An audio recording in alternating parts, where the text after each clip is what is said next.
6 o'clock, we'll open the working session.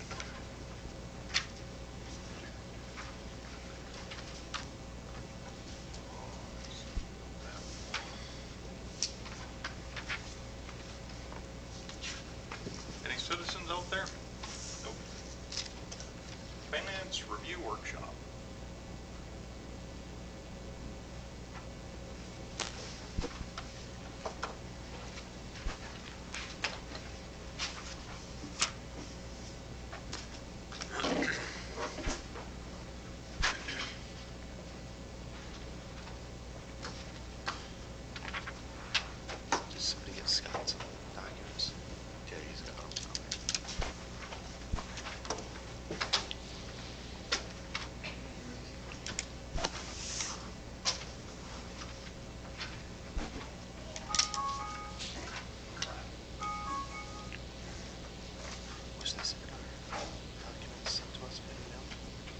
Okay, so the first attachment I will go over is just the regular Finance Committee meeting portion.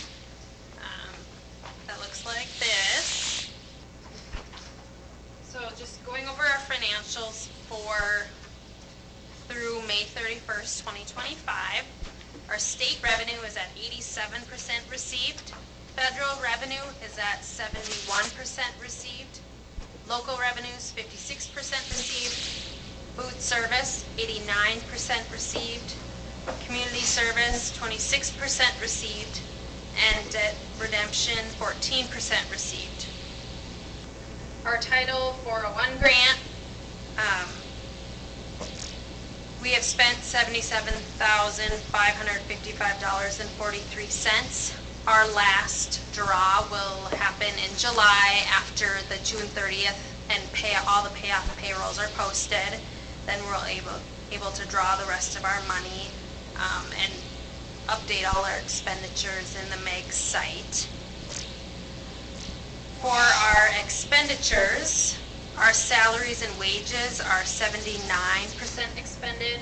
Employee benefits, 73% expended. Purchase services, 90% expended. Supplies and materials, 63% expended. Capital equipment, 15% expended. And all other expenses is at 61%.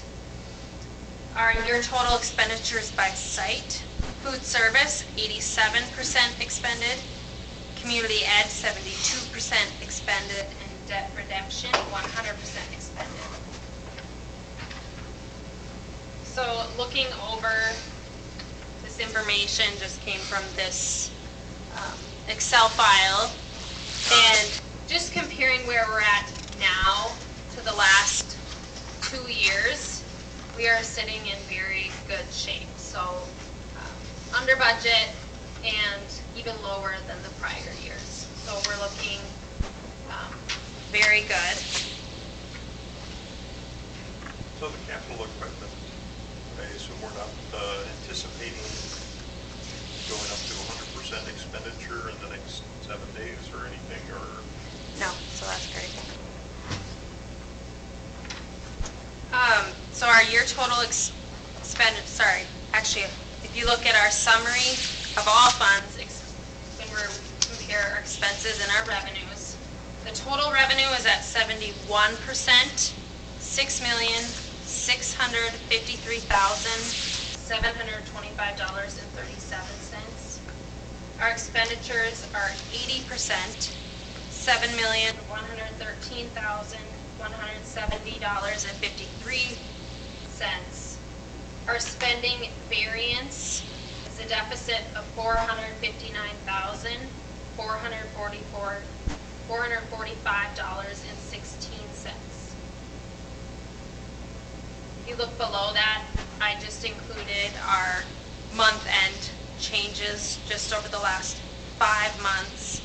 We did go backwards a little bit this past month, but that's just because we had a little bit less revenue than the prior month. So this month we get our large payment from the county. So we actually just received a large check last week and also at the starting of the month. So just in the month of June, we have received $1,559,722.78, which will be receipted in and will show up on our financials next month.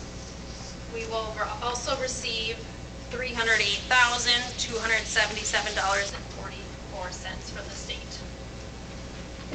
So once we get everything posted in June, we'll have a really good idea next month where we're sitting at. And then we go through the whole audit process and calculate what the state still owes us. And then we won't receive that until October. I did receive our audit engagement letter from Brady Marks today. So I signed it and sent it back. We are going to be audited September 29th through October 2nd. Does that, that's that same audit that they did here this last year? It Yeah, happens every year? Yep, they come Okay. every year. They actually pushed it back a few weeks this year. Pushed it back about 2 weeks. I'm not concerned about it at all. There's such a shortage of auditors that there's schools that get audited in December, January, even after it's due to the state, so. Okay. Brady Martz is really fast at getting it put together and done. And they'll open up our online portal where we submit all our information, so we pretty much have everything submitted and ready to go before the audit even starts. Mhm. So just keep in mind, it's kind of a slow process too. It takes a good 2 months to complete it. And this is the state auditing us? Nope, so it's Brady Martz, it's an accounting firm. Yep. But they use the state standards to audit us, Okay. and then we submit it to the state.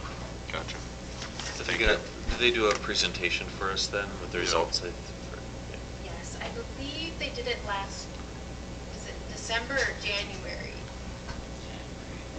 Yeah, but we have to submit our final UFARs in November. That's due November 30th. And then they provide us the final financial statement and go over that. And that is due to the state at the end of January, I want to say. We don't get enough federal dollars to have to do that audit. No. That's what you're referring to. I was not referring to any Okay. of that, no. Because there's another audit for Yep. federal dollars. I just remember the audit, but it was like, Yep, so At that time during for me. COVID, we Yeah. had a lot more federal dollars, so we had to do a separate audit, just more in-depth of that. gotcha. All right, thank you. So any questions on where we're sitting at right now as of May 31st? Okay, so next I'll go over the FY '26 budget. So all attachments were sent to the board, and I also provided them today, so we'll go over this portion. So overall, all funds combined, we're looking at a difference of $214,184. This is just a very conservative estimate. I do feel we'll be much better than that, but with the unknowns coming this year, I just really wanted to be conservative on our numbers. I did provide last year's also, so you can just compare. So on the next page, I have our capital, I'm sorry, I should really just quick go over the enrollment underneath that. So last year, we used an enrollment of 419, no, that's this year. Last year was 415 students. This year, I bumped it up to 419. We did finish the year we were between 422 to 426 students throughout the year. So we're still budgeting under that, but we're just being very conservative with our revenue and under budgeting the revenue. Looking at the next page, I did break down our capital expenditures that we're budgeting. We did bump that up. Go ahead. Before we get off the first page, the ECSC stands for, Early Child Okay. Special Education. that's,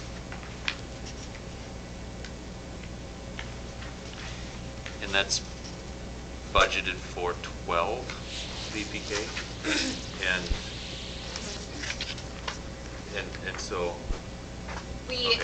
basically, one student is worth less when it comes to revenue, so we under budget. So even though there's probably gonna be 18 to 20, we still budget significantly less based on the formula. So right now you're sitting at, I think, 17 or 18, right?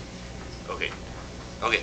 But I think what he's asking, in terms of the formula, Yeah. we get less money per student for pre-K kids than we get for a kindergarten. So 12 pre-K, dollar amount wise, is equal to, or I think it was 15 dollar amount wise for pre-K is equal to 12 kindergarten. So in terms of the actual dollar amount associated with that kid, it's less for EC for early childhood stuff. Okay. So the formula's a little funky in terms of budgeting. And it is, so with the VPK revenue is basically mixed into Gen Ed in Fund 1, but we also get school readiness revenue that goes into Fund 4 to help with that specific classroom. So we actually have 15 kids in VPK, but they only count as 12. Makes sense. Yep, yep. No, the explanation definitely helps, so I appreciate it. So we did bump up our capital expenditures this year by about $44,000. So I included that summary. We will be making additional textbook purchases this year. Oh, we are not doing the auditorium lights by your safe curtains. I just forgot to delete that column. But I did budget $5,000 for any building and grounds equipment expenditures, just in case. So even if this year, for this fiscal year, we budget $44,100 in capital expenditures, we still haven't came close to that, but our goal is to spend down the capital expenditures just to help build that unassigned fund balance. So again, that will be the goal next year. Kind of have a plan for what we're going to do, but if we don't spend it all, that's great. We're just going to move some expenditures there. So overall, in the budget, we increased wages by 3%. The health insurance was increased 5% based on the contracts. I included all budget reductions from last year, carried them forward. I also included our new hire wages, and I did budget benefits for each of them just in case they took benefits. And we also budgeted for any resignations or retirements that are occurring this year. I budget severance for 2 employees in both Fund 2 and Fund 4. MOUs that were in place for 2025 have been moved forward to 2026. I also budgeted a new custodial supervisor position of $60,000 with benefits, just because it's something we had talked about and we hadn't decided on, just so we had a good idea what the budget would look like if we did decide to fill that position. And keep in mind, we do not have a CTE teacher next year, so we won't be receiving that revenue. It was about $4,880. The compensatory revenue, I budget $301,722. That was based on the state's what-if model. So it's basically this big spreadsheet where I type in our enrollment, and it has all our information, and there's several tabs on it. And the state basically inputs all our information in it. Jeff brought up the point that the state did make that adjustment. So I'm trying to find where I just put it.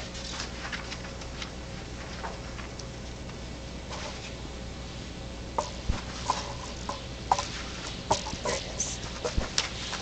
So in 2024, the compensatory revenue was $319,674. For 2025, it was $377,823. We were told it was going to be $301,722 this year, which would have been a loss of $70,000. But Jeff indicated that they did send out a new updated formula after the state agreed on the budget. So it's going to be $337,081. So $36,000. 36,000 more, not included in this budget, so Okay. that's good. But, I mean, that would have been a huge hit if they would have agreed on a little bit more, so, Only down 40. Yeah. yeah. And on the very last page, I included our enrollment projection that was based on census data in years to come.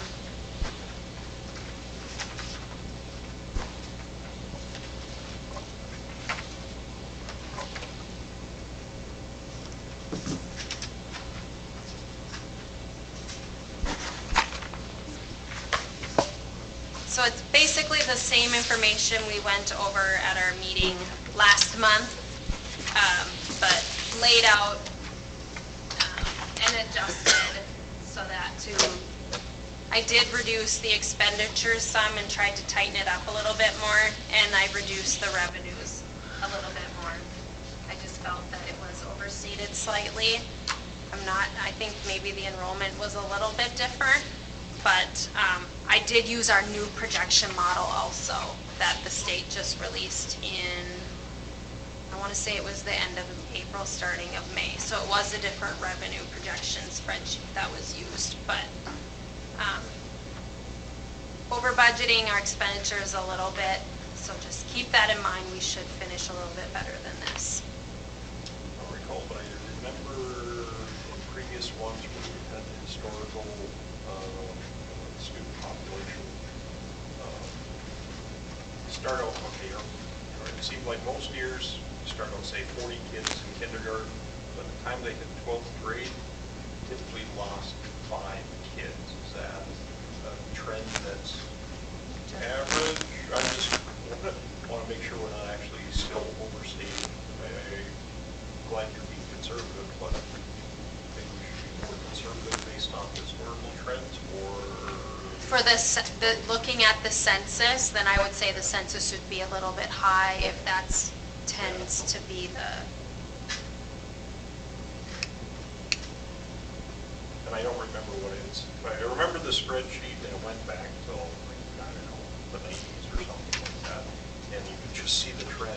And it just sticks in my mind, and I may be remembering it wrong, is that you start with 40 kids in kindergarten, and usually there's 30 some by the time that senior high.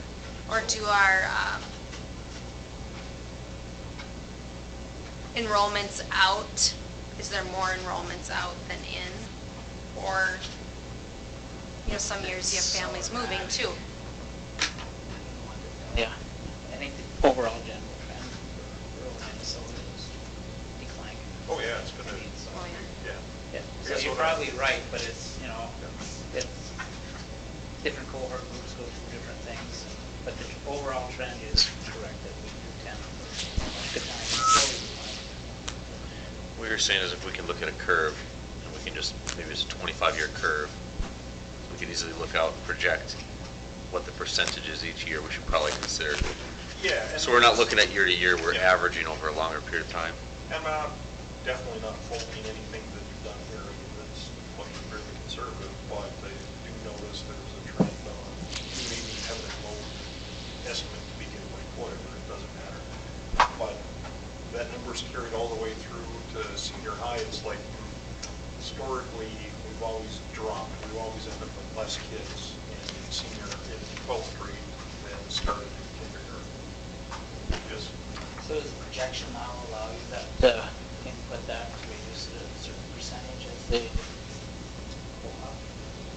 We can make manual adjustments for that. I'll see if I can dig it up too. I mean, I don't mind, I'll dig up my spreadsheet that I made up.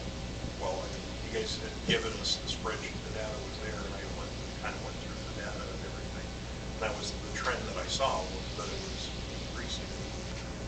If you guys want me to look at it, I can try and find it again. I can get the data and I'll have to look at it. But just want to make sure you're being conservative, and want to make sure we're being conservative enough. Mhm.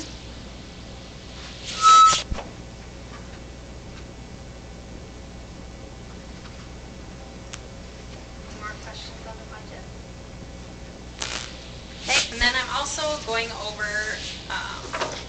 some information I received from Jackie for food service. So tonight we're asking the board to approve a food vendor for next year. So Jackie did go out to seek bids, and she received bids from US Foods and Performance. Her note said both bids offered the same or comparable services. Performance came in over $4,000 less on the bid list items.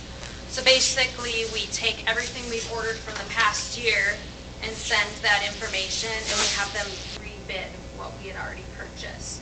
And she said Performance came in less. She said Performance prices for commodity delivery was also less than US Foods by $2 per case. Performance has no charge for storage of commodities monthly, while US Foods charges $1 per case for storage. She would like to recommend going with Performance next year instead of US Foods. We have the opportunity to contract for up to 5 years, and we can discontinue anytime with a 60-day notice. Another thing she did mention was that with US Foods, it's gotten so big where she doesn't feel she has as good of communication with her representative as she used to. Everything is online based, so she said just trying to talk to someone can be difficult. And she said with Performance, the rep has stopped by several times. She's ordered from them before. He's been great to work with.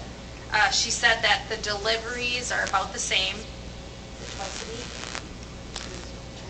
I thought she said twice a week. So she said there's really no change on that. I think US Foods even has a delivery charge while Performance didn't. But that may have been included in that price. They have never contracted with them before? No. When you say, maybe I should know what this is, but when you say storage fee, $1 per case for commodity, what's commodity? What are we talking about? Are they, we pre-purchasing stuff and they're storing it for us? or- Basically, extra food that we get for free, right? Yeah, Or the states, different the- food we get from the government, I want to say. Okay, Yes. so something we're, anyways, And we get to pick. So we get, they're like, oh, you get to pick out X amount of food. And then, so we get to choose that. A lot of times I found that US Foods they give you a commodity list that you get to pick and choose from. Okay. And a lot of times they don't even have what you want. And then they'll deliver it a couple months later sometimes. oh, sure. They go up to a 5-year contract. What's the advantage of going 5 years versus 3 years? Is there, That's a good question. I do not know. But she did say we can get out of it at any time. I think the contract is set. It may help with pricing. That's the I only, think the pricing is. if we yeah. say that, hey, we're going to try you for 5 years, it gives them more of just a commitment to be able to rely on us. But then you have the 60-day, like, if it's like, yeah, you're not working out. and you might not know this, but, I don't know who would know this, but what are the other neighboring schools using for theirs? Are they all US Foods, or are they using? I know the others? Roseau uses US Foods, Badger and Greenbush both use US Foods. The hospital uses US Foods. So I think they have a lot of deliveries up here. I don't know about Performance. Where do they own maybe, I guess we're the truck, I'm pretty sure the US Foods one comes out of Grand Forks, but It does. Rogers, Minnesota. The way Jackie made Okay. it sound like, it's they have more on the Iron Range, so they come up that way, while US Foods comes from Grand Forks. okay. You know, and when I talked to her about it, she said it didn't necessarily come down to money, even though performance did come out better. It also comes down to just how they operate and meeting your needs, and she just didn't feel US Foods was doing as well as they used to. And we don't have a lot to go on and to figure out if the new company would meet her needs, right? But Right. what she's suggesting is, hey, it's worth a try. Yeah, so that was her suggestion. Yeah. I'll just leave it. I That will. might also boost into US Foods too. Some competition. What do you think, Jeff? I would go with Jackie's recommendation. She's been working with the company. So, She's been doing it for a long time. help me understand as we get near the end of June here, how does that work? When would the contract begin? Do we know that, or as far as? would it Starting be of the school year. Starting, okay. Yeah. And are we in some kind of a contract with US Foods that we'd have to be getting out of, or no? No, because we're required to seek bids every 3 years. So we don't have a contract. Mhm. They wanted us to give them more notice, but they can't require it. Okay. So what would, for as far as a final decision on that, what would we be looking for from the board and when? We would like approval tonight, so Okay. that way she can let the vendors know, because she'll start ordering supplies in August for the school year.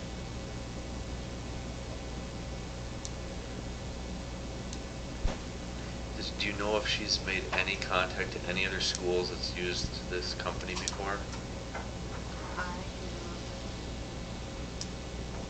that would be my only reservation. That's- would be is if the next school is like hitting. Well, it's just, or if this company doesn't normally do schools, and this whole thing new, and, I mean, that's just my only thought is, I really feel like if she was to maybe make a phone call or two and find out, with the new company, what other schools you operate with, and just have a call and make sure they're not running into some major issues. I mean, And I bet Jackie really could answer that question tonight, but she's not here. yeah. Because I think it sounds great.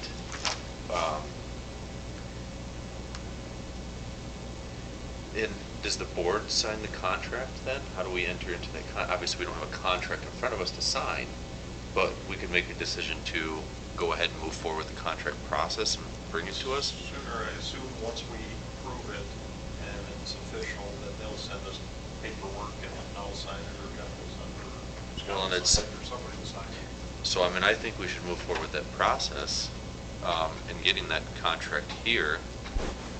But I just think in the meantime, I think it'd be smart to make a couple of phone calls, because we're not gonna be able to sign a contract tonight, right? All right, Jeff, what are your thoughts you have? Saying All that right, it's I'm already- gonna go back to trust the professionals that she did due diligence with. And Yeah. Shocking. I don't believe we sign a contract. I mean, even with milk You beds. just put orders in. Like, we're required to seek bids, and we're required to have board approval for bids. I don't know if there's necessarily a contract. Actually, on a much smaller scale, when I was managing the theater, actually used two different suppliers, so Mhm. you could maybe use US Food still if she really wanted to. Yes, actually, she can. Yeah.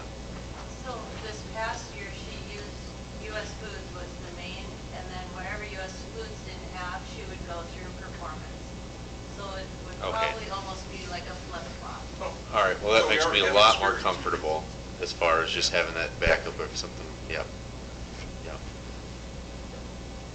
Okay, And from what I understand too, is that from Chris Piper, is that the costs that he gets much less than what we do in school from the same truck.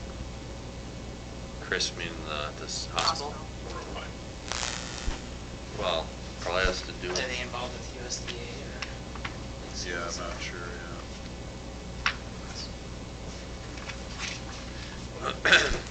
Well, Government prices versus Yep. private industry. exactly.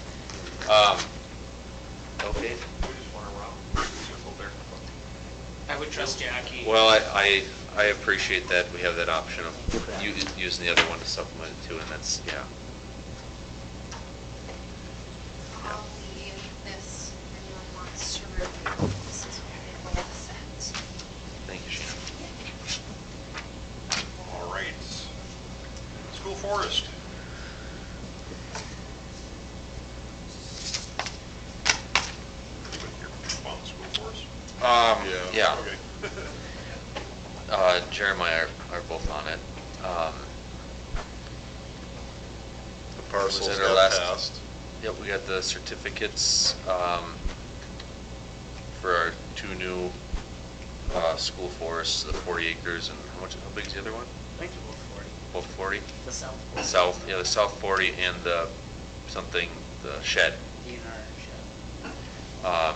So those are the two pieces have been officially named as, school forest property now. There was some discussion about where items are going to be stored. I mean, there's just a lot of Miscellaneous things. miscellaneous shopkeeping stuff that we Jeff, dealt with. This isn't the, soon to be Scott's office. Scott's office, yeah. It's lots The, of them there. No, they're got the skis out of there. Yep, and then talked about the shed out here, or the shelter, getting that repainted or done more of like a natural color. And then also seeing if North Star would be willing to come out and tap down into the ground to be able to anchor it down with some of the stuff that they have, be able to anchor it down so it doesn't blow away again. Then the DNR has an intern that's going to be working out in the forests for us and doing some different miscellaneous things out in the woods, and whether it's clearing out stuff or making the paths better or whatever it would be like that. And then talked about planting more trees, and then also talked about there's a chemical that is environmentally safe to be able to use to get the cattail and some of the other brushy stuff to go away out there, but it doesn't affect anything in the ecosystem or anything like that. So talked about doing some of that.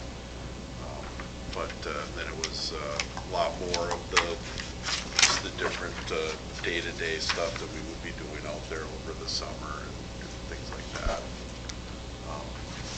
I think there was a possibility of having like some evening having a midnight walk or night walk through there or whatever it might be. So some of those things we can do in the community. Didn't we have, Evening mosquito feed. Yeah, exactly, yeah.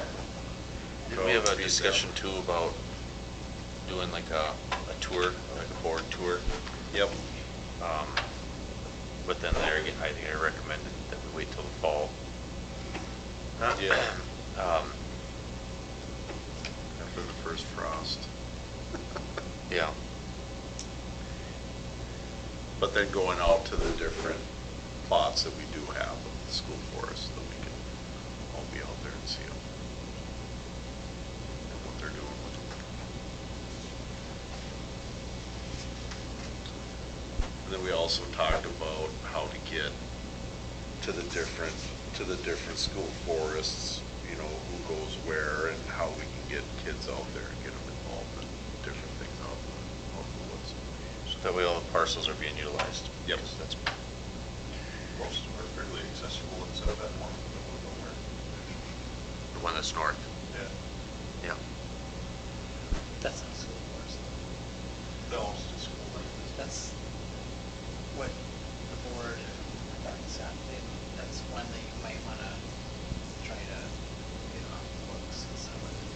because you're paying taxes. Is that the only one that we're paying taxes on still now? No, there's a few others. Off the top of my head, I don't. I'd have to dig them up. But that one is like hundreds of dollars a year between taxes and the ditch assessment. Because the other ones, the actual, correct, remember on the school forest ones that were taxed, now that's been fixed, Yeah. correct? Okay.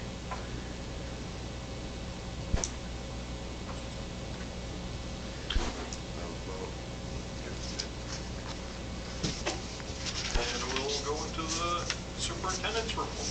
Yeah.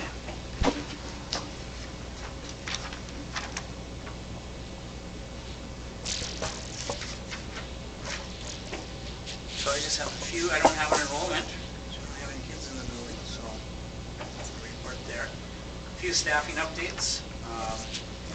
In the packet for action tonight, hiring Heather Northrup. That's the main office secretary. She's currently one of our custodians, so she's going to stay on the summer crew through August.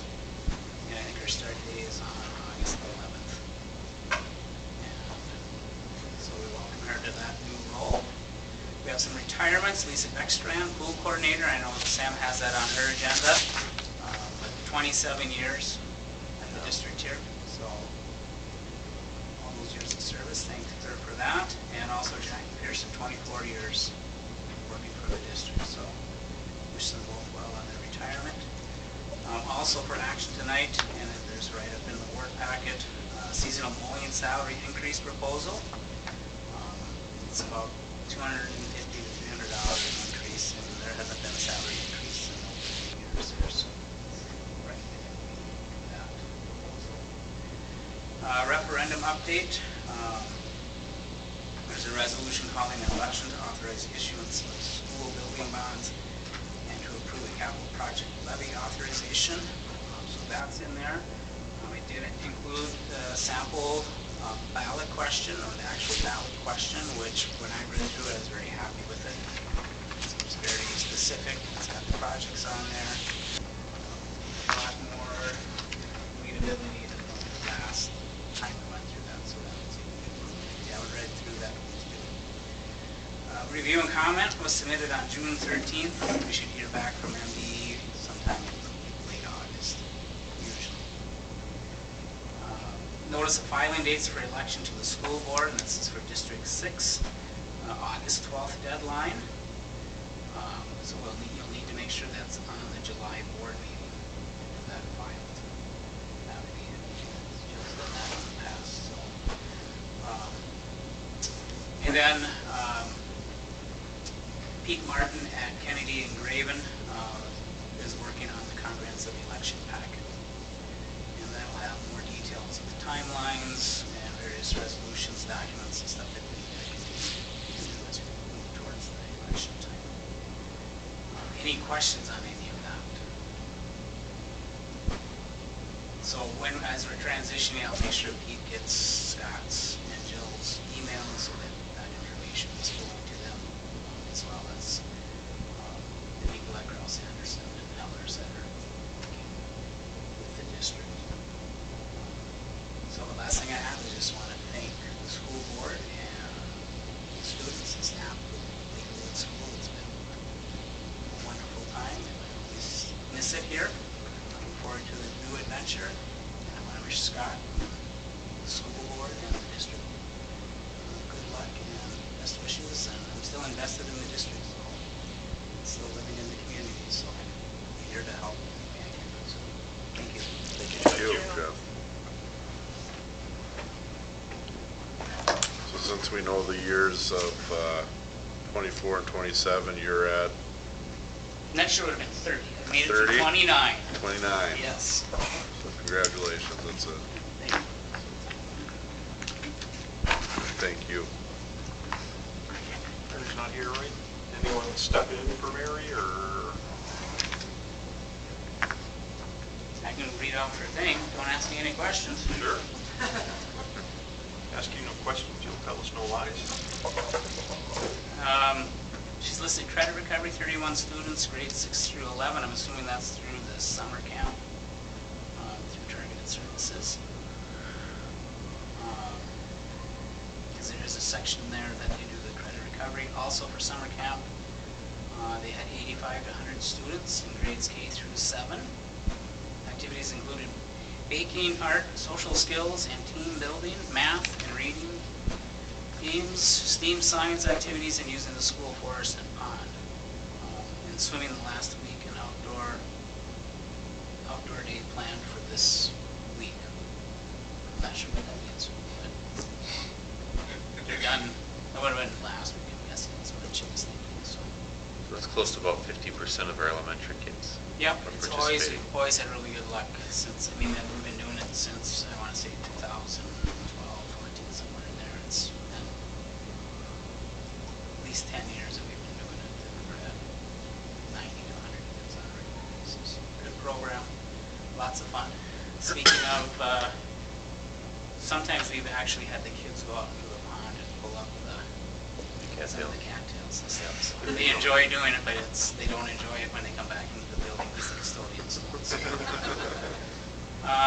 And she is, why she's not here, she's at her Minnesota Association of Secondary School Principals Conference this week. And she's working on updating for approval at the July board meeting the elementary and high school handbooks. Credit recovery, is that just 9 through 12 or what? 6 through 11. 6 through 11. Any that they're behind on credits and stuff, or not passing some classes and stuff. So. Okay. And I guess that leaves Sam Lyon.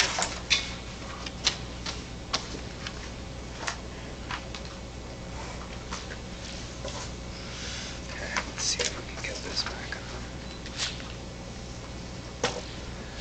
Okay, while we're waiting for that, actually, let me just do this first. I moved the order of operations around a little bit on my sheet, so it's all the same there, just it might be in a different order. Okay, we hosted on May 30th, Friday, May 30th, we hosted the section track meet. Included 25 schools, about 200 athletes, 120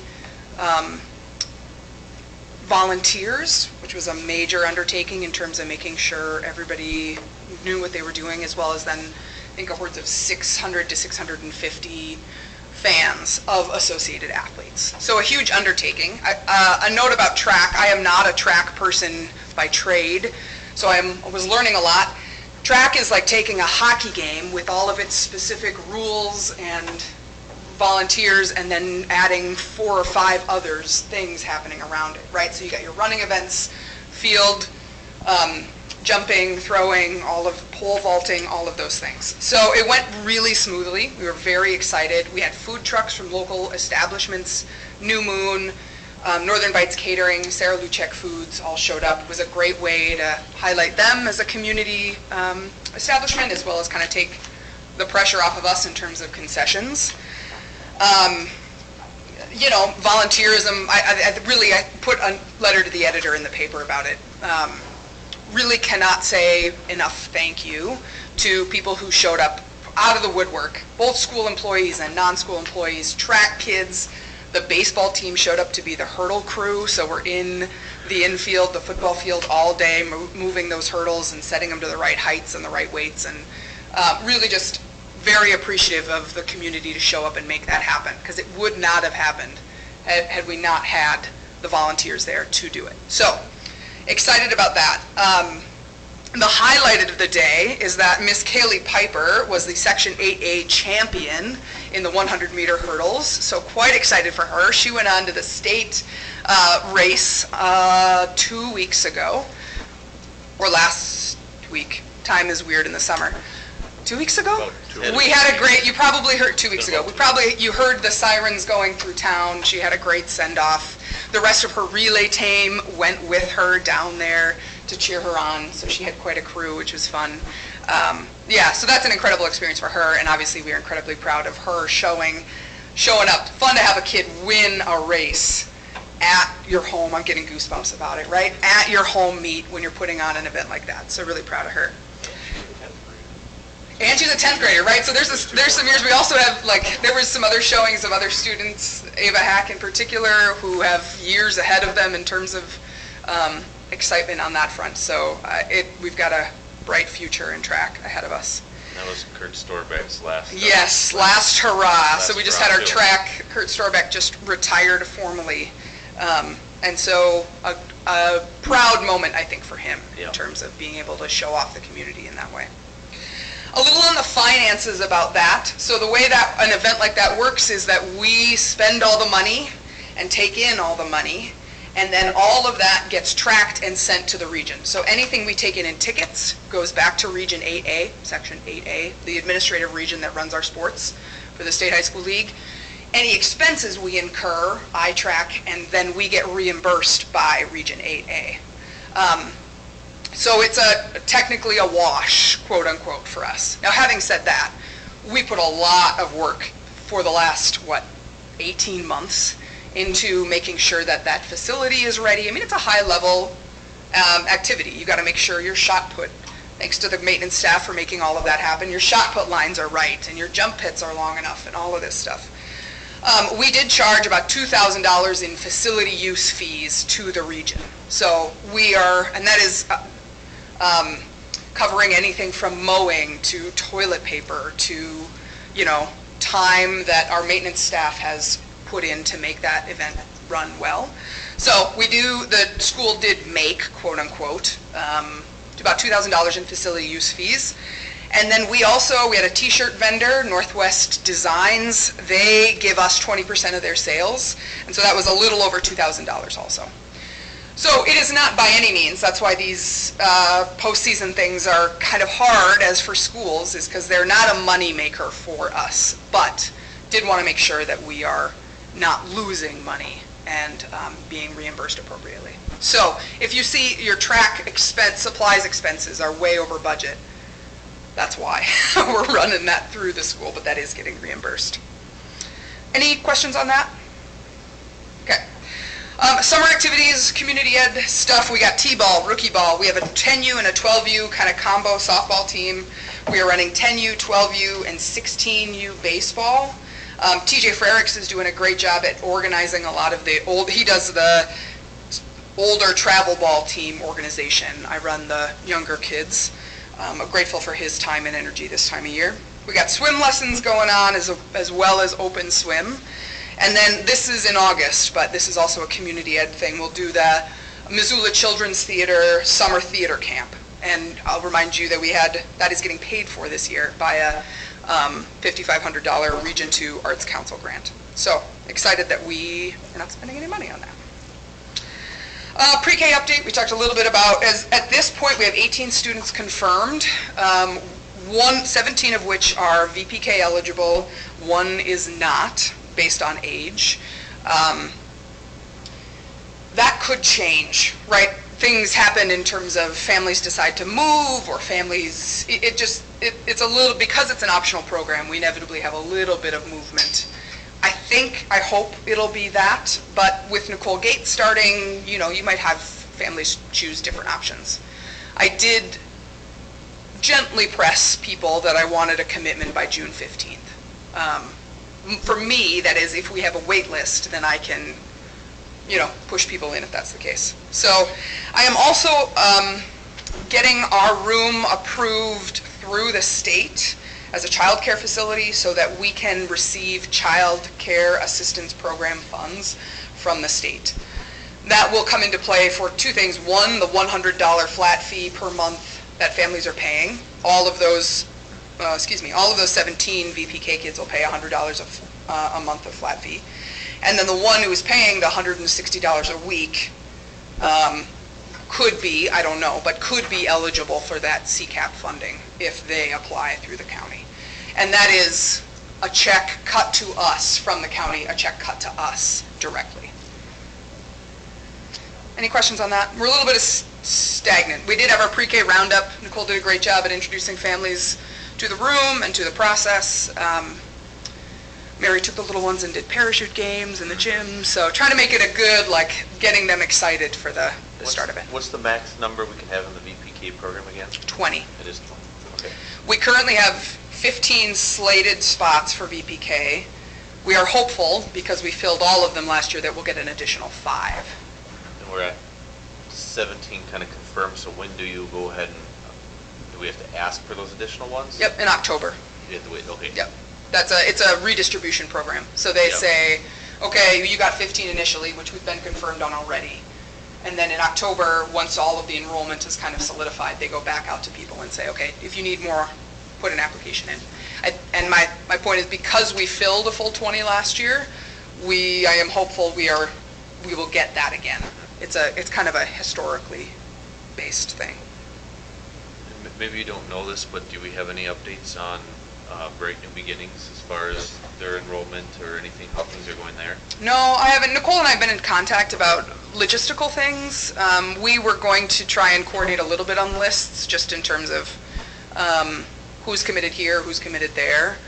Having said that, I mean, a family could choose to, if they're confirmed with me, then they could say, never mind, I'm going to go to Nicole Gate, I'm going to go to Bright Beginnings next door, September 1st, so.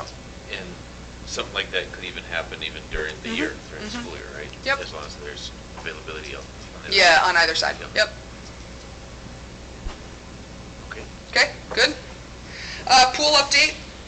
Lisa B is retiring. She was in the pool when I was a swimmer here, and we had a girls' swim program.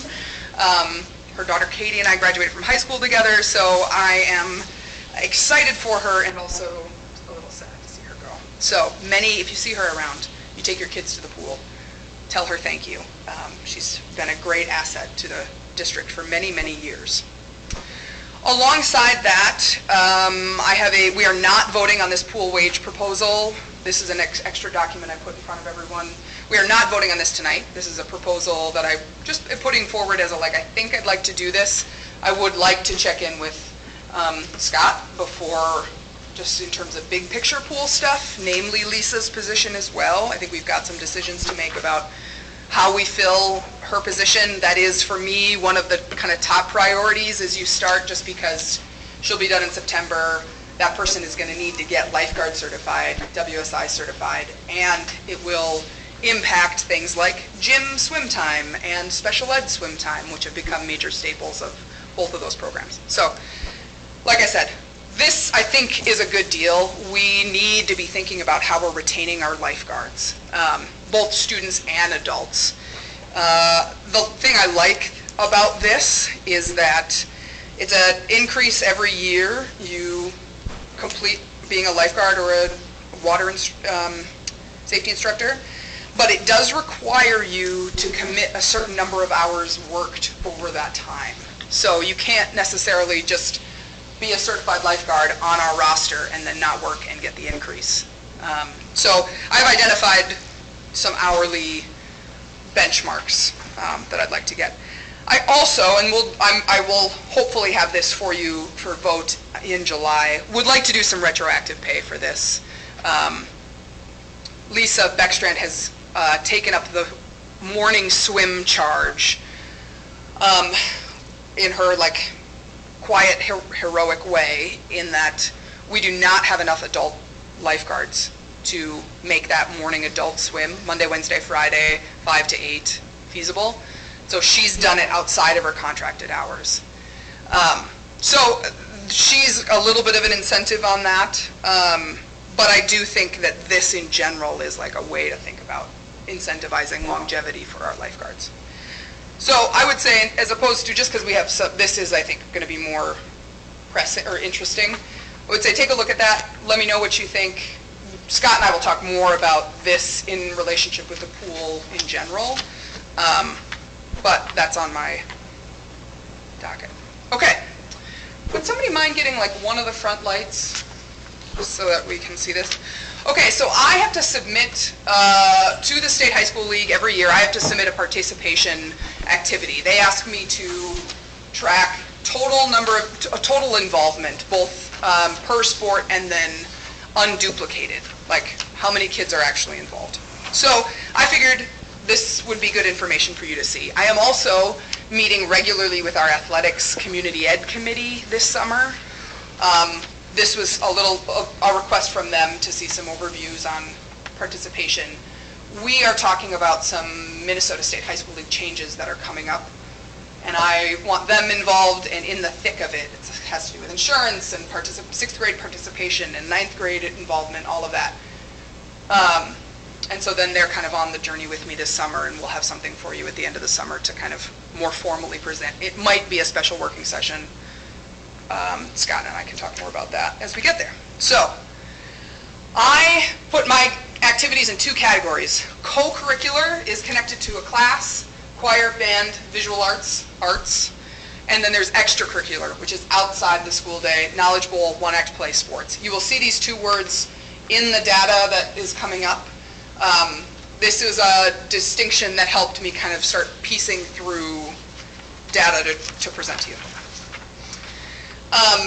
These are the sports activities we offer, and the teams that are underneath them, junior high varsity, is what we offered this past year. So boys basketball, we had 1 junior high team, a JV team, and a varsity team. Girls basketball, on the other hand, we had a 6th, 7th grade team, an 8th grade team, and a varsity. No junior high, or no JV. We did not have a JV varsity, or JV hockey team. So that's what we offered. This special note in small print on the bottom is, in 2006, my graduating class, Lake of the Woods, offered 12 sports. We now offer 10. We no longer have girls swimming or girls hockey, both of which I participated in. And as a note, the 2006 graduating class was 70 students. This year's was 35.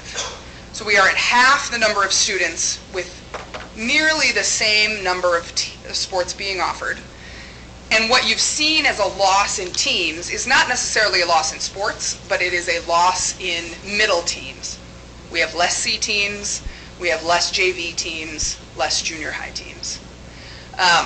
So we've maintained the sports themselves, but one might argue that we're having students make bigger jumps in competition within those sports. So, okay, so these are just totals. Gives you a concept of how many students we're dealing with. When I say unique participants, if a kid plays football and a kid plays baseball, they are only on here once. So this includes homeschool and Rainy River. It also includes co and extracurricular. So it's the biggest filter that we have. We're talking about 185 students. I'm going to move through some of these pretty quickly because they're just, you can look through them and ask more questions if you have them. But like I said, we're starting big and broad. Now let's just talk extracurricular. It's 172 students total. Again, includes homeschool and includes Rainy River. And then you got obviously breakdowns between gender and grade. So this is where, in terms of my purview, what my job is, I'm thinking, I should be clear, between my purview and your purview, this is, I think, the students we want to think about. Extracurricular participants that are Lake of the Woods students only. Does not mean I don't care or love our homeschool or Rainy River kids, right? But in terms of what we have control over in terms of recruitment and in terms of kind of focus, most intentional focus, this is the crew. So 159 students. Broken down by grade and gender.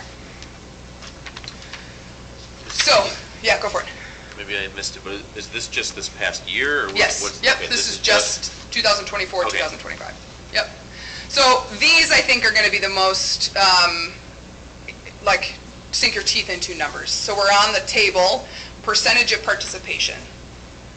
So this is total extracurricular and Lake of the Woods students only. Gives you a concept of how many are in this is a singular activity, singular extracurricular activity. So if a kid is just in Knowledge Bowl, they are on this list. If they are only in choir, they are not on this list. That make sense? Okay. I actually am relatively pleased with these numbers. It means that in our 8th grade class, we have 83% of our students are in an after-school activity. To me, that means quality. When I say an after-school activity, they're engaging with a team mentality, positive peer relationships, positive adult relationships outside of a classroom.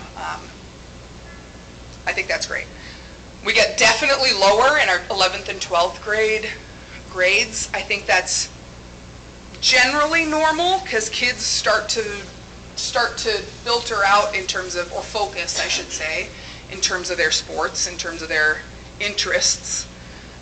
You're also starting to compete with things like work. We lose a lot of kids to work. They are feeling the pressure to make money, for sure. So this is the breakdown. The next page is breakdown between males and females. I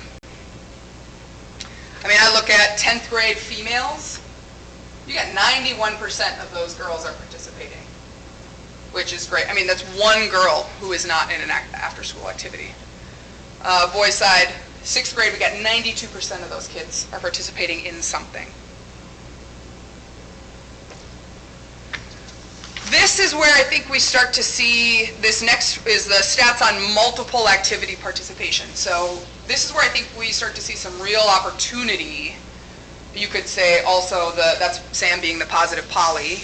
You could also say, like, this is where we start to get a little less great in our numbers. So you'll note the asterisks, and this is a note I was going to make at the end, but I'll do it here. 6th, 7th, and 8th grade does not, because those kids are playing youth hockey, which is a different organization, I cannot count them in my numbers. So when you say 31 to 30% or 42 and 42 in the 6th and 7th grade percentages, that's a reflection of, there are a lot of, and I know this just based on those kids, there are a lot of hockey players in those groups. So if you were to add youth hockey in those numbers, you would see those numbers jump. What's interesting is the 63% here is you got more basketball players who are a part of a junior high sport. I can count them, right? So there's some of this is like slightly incomplete data in the way that, just the way that our stuff is structured. So let's say, so we're looking, I would say more so at the 9th through 12th grade. 50% of our kids, 50-50, 38 and 17% of our 12th graders are in more than one sport. To me, that's a real big red flag. One that we're not, something's not happening. Whether we're not retaining them appropriately, whether, I don't know. That's a big note to me, that we're losing significant participation as they get older. This next one includes co-curricular. So it's not that I don't want to, it's not that I discount music and art by no means, but it is an activity associated with a class. So it's a little bit of a different relationship with how those students interact in the after-school hours. And this, if we go back one, this does include your one-act play, which is structured much more like a sport, right? So this, and knowledgeable. Again, you're practicing after school, you're traveling to competitions, things like that. They do that in music, right? You're going to BGMR for a solo contest, or, we host contests all the time, at least probably once a year for ensemble, solo, or large group. So again, it's not that doesn't count, but it's a different relationship when you're doing it for some credit. So, okay, so I'll just finish with some notes. Things like, many students are involved in activities outside of the ones that I listed initially. And those are things like boys and girls youth hockey for 6th through 8th graders. I notice a big hole because I don't count those students. Figure skating, similarly, a lot of girls, although I think there's a couple boys in there too, in figure skating. Trap shooting is huge. There are a lot of kids in trap shooting in the spring, which is great. They should be, they're really capable at it. And is that MSHSL or no? We do not. We have chosen to not run it State High School League affiliated here, and that was Bob Lane's preference. There are schools who do it more connected than the way we do it. I just couldn't remember if it was. It's not formally, but it's like there's a different category for it as like adjacent activity or something. My thought, we've talked about letting them letter. So we have set up a situation with figure skating where folks can letter for figure skating, but they're not technically a state high school league, but they follow all the same rules. Right. So there might be some middle ground there where we choose to bring trap shooting on. Just for Kicks is another one. I mean, that's, Lucy said she had 80 kids in Just for Kicks last year. Now, there's some really, really, really small ones in that, but I think 80 kids, that's a huge number, and that is all year long. They're starting September and going to late April. So while we may look at numbers like this, extracurricular, Lake of the Woods, and you're like, oh man, only 52% of our kids or 38% of our kids are in more than one activity. Chances are they're involved in other places. It's just not that they're involved in our stuff. Does that make sense? Doesn't mean I look at that 17 number as like really glaring to me in terms of the work I do. We got to think intentionally about why is that so low. Okay, so then opportunities, I think about retention, focusing on keeping students involved throughout junior and senior years. Multiple activities, really pushing. All activities are aided by multifaceted athletes. You will be a better volleyball player if you also play basketball. That's not only in just general strength and stamina, but it is actual muscle development. You are developing different muscles so that you're stronger, but you're also able to get through injuries quicker, all of that stuff. So those are the things on my mind in terms of what do I do differently from looking at this data?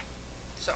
One thought with that, Yeah. like 17%, do you think of like that grade starting junior high sports during the pandemic? Ding, ding, would ding, have ding. been, like, Yes, 1,000%. That's 'cause I mean, totally, their start to sports would not have been normal. yeah, that's totally anecdotal, Sam scheming at her desk theory, but yes, I think you're right. That especially the junior and senior class right now, or this past year, lost out on some really pivotal developmental moments when it came to starting their sports. Because, and there are folks here who can remember more specifically how you handled the COVID stuff, but there was limited varsity and older student activities, but I don't think junior high and for sure community ed had the same access during COVID. I mean, I think that was the stuff that fell off for the sake of safety, don't get me wrong, but so now we think of, okay, are those the kids that are now coming through that didn't get the 5th and 6th grade basketball in a way that they like got hooked? Right. I just remember it being like We could. super restricted to like areas that you could play. I coached volleyball in Villager at the time, and I just remember it was like you were in your like immediate conference games. That was it. No like Yeah. extra outside Yep. stuff. And you had to wear a mask inside. And again, there's no commentary in that. I think what we're seeing though is a potential impact of that. Yeah, it's a great question. I do not have a formal student feedback gathering mechanism. I have thought a lot about it. I have not implemented it because it's something I'm a little nervous about, to be honest. I don't think the kids would know. You don't think so? No, not from that age. That's my opinion. Yeah. They're a senior now, but when they went through it, did that affect my sports? I Yeah. doubt they would put that connection together if it was. And maybe that's a takeaway though from this data. We say, okay, we got to do some information gathering about how are students choosing to come out or not again the next year. Yeah, I think that's a good point. I, again, admittedly don't have a formal feedback mechanism for students, but I think it's a worthwhile thing to think about. It has to be done well, and you have to do it across the board. Like, I'm not a huge fan of saying, oh, this didn't go well, so now we're going to ask kids how it went. You got to do it across the board. It's got to be consistent, because then your data's consistent. So. Do your numbers up here, do they include stats from the kids who finished the year in that sport, or are they just enrollment? I wonder what the dropout is if it was just on number of kids that signed up. I would say with that too, I think... I can answer that. I think Okay. So I took it based on year-end rosters. So I correct my rosters as the season goes on. So it's a year-end roster. So it's who finished the year. I just wonder where the numbers would be compared to who, how many sign up. I think coaches might be a good place to start too, just their general understanding about Yep. what causes, maybe if it was me, I'd probably complain about I got too much homework. Maybe. When you look at the junior and senior year too, when the pressure starts to go on too, right? Honestly, if I'm speculating, I would say work. If we're looking at just the junior and senior, I mean, that's the one I hear most. Now, is it an excuse or is it true? I don't know. I do think there's truth in it, though. There's a lot of pressure for kids to make money. And whether that's paying for college or whether that's paying for a car, that's very, very common for them to say, I'm going to take this season off, or I am only going to focus on one sport because I want to work the rest of the time. We struggle generally with summer involvement in kids as well, like getting kids to show up for summer ball, summer volleyball, summer basketball, and a lot of that is work too. Like summer's my season to work, so I'm going to work as much as I can. Didn't Coach Frericks get his bus? Yeah. So he could go pick up kids to be in baseball? So TJ has, because it's run through community ed and that's how we're paying for it, but he has gotten his minibus license. And so he is picking kids up for those who can't get to the school. He's picking kids up to do practice and things like that. So, any other questions? There's no, the athletics and community ed committee will look more deeply at this and have this on hand to kind of refer to. It will help us with the 6th grade and 9th grade eligibility questions that the State High School League is kind of chewing on, so to speak. So that's why that and my year-end report is what prompted this. But it will be a good practice for me to get into to do this for you every year. So great. Any other questions? Cool. Thank you. Thank you. All right. Good thing we didn't mess around. Close the working session, or unless somebody's got anything else. Going once, going twice. Close the working session. Anybody need a break before we move into the main meeting? Find my cheat sheet. We'll go into call meeting to order at 7:13.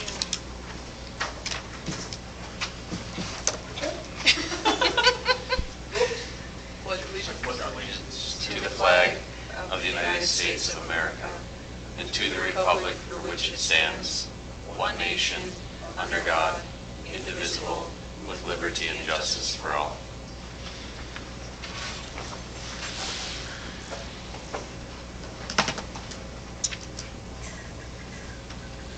I need a motion and a second to approve the June 23rd, 2025 meeting agenda. I'll make a motion. Motion by Dave Johnson, Second by Hack. second by Hack. Any discussion? All in favor signify by saying aye. Aye. All opposed, same sign. Motion carries. Any board presenters? Written communication. New business. I need a motion and a second to approve the May 19th, 2025 regular board meeting minutes and the special board meeting minutes of June 9th, 2025. I'll make the motion. Motion by Severs, Second by Hack. second by Hack. In discussion, within the discussion, we will make note that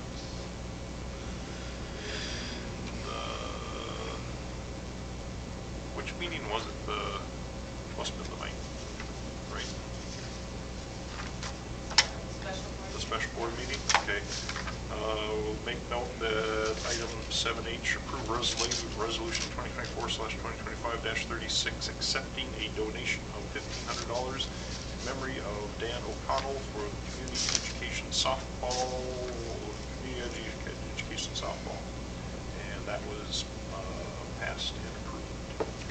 Correction, it was the regular board meeting, the May one. That was at the regular one. Yes, sorry. Okay? Was at the regular board meeting on May 19th. Any more discussion? All in favor? To make sure I got that in the article, it's the second bullet point. Okay. There. All in favor signify by saying aye. Aye. All opposed, same sign. Motion carries. Need a motion and a second to approve the invoices, financial statements, bank reconciliation, wire transfers, and purchase card statement. I'll make a motion. Motion by Kay Johnson, Second by Hack. second by Hack. Any discussion? Give me a second here.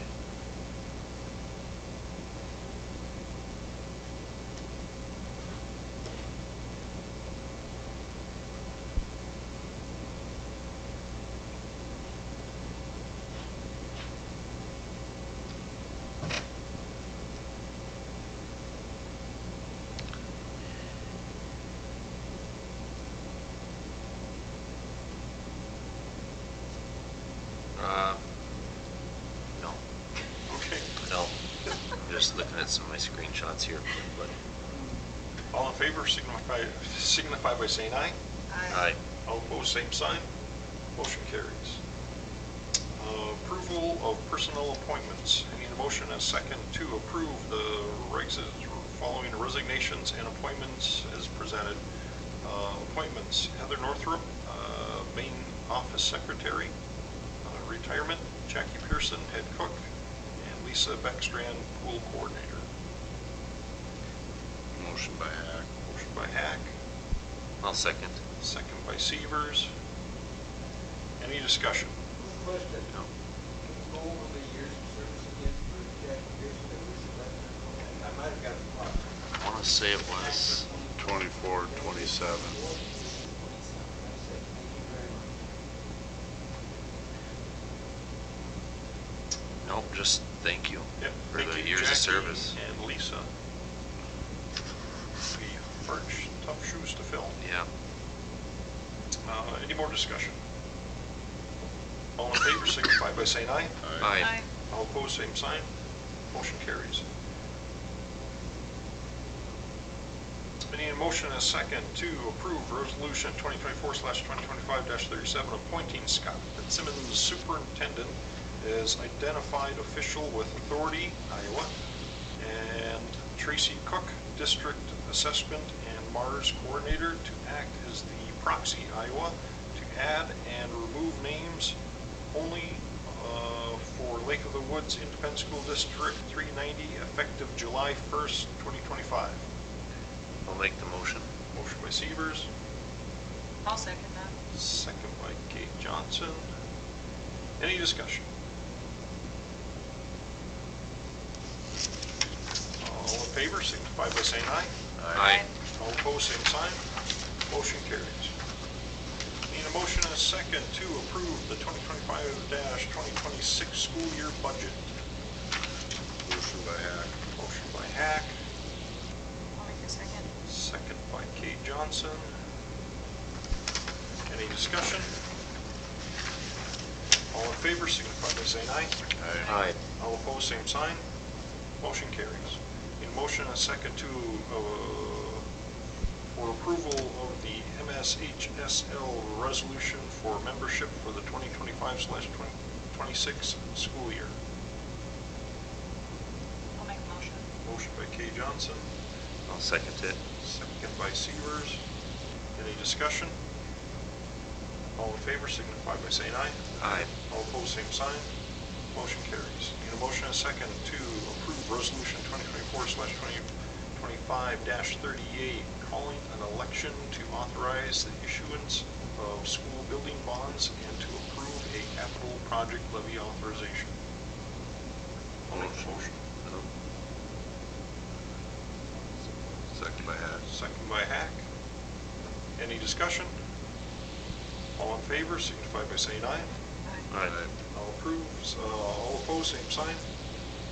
Motion carries. Need a motion and a second to approve the salary increase for part-time summer mowing staff to $17 an hour. I'll make the Motion by Kay Johnson, I'll second that. second by Severs. Any discussion? All in favor signify by saying aye. I just, one, we have one staff member that does that? Is this, this is just for the mowing?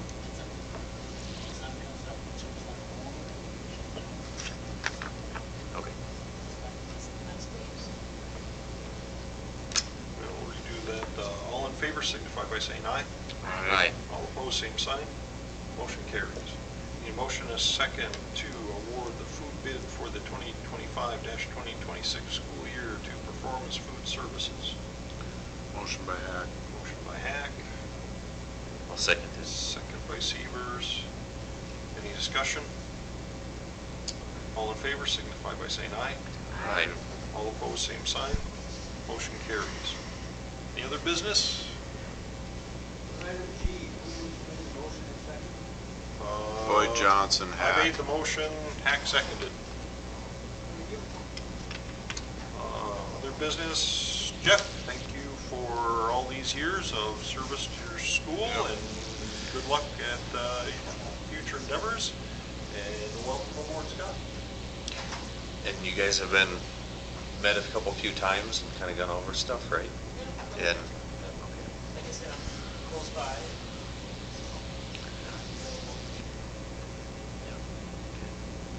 did you, need anything else from us? I mean, how's?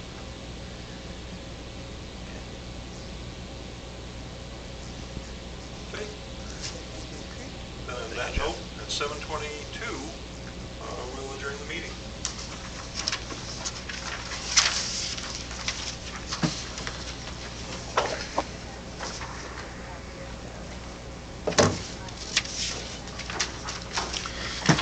Oh, my machine has left.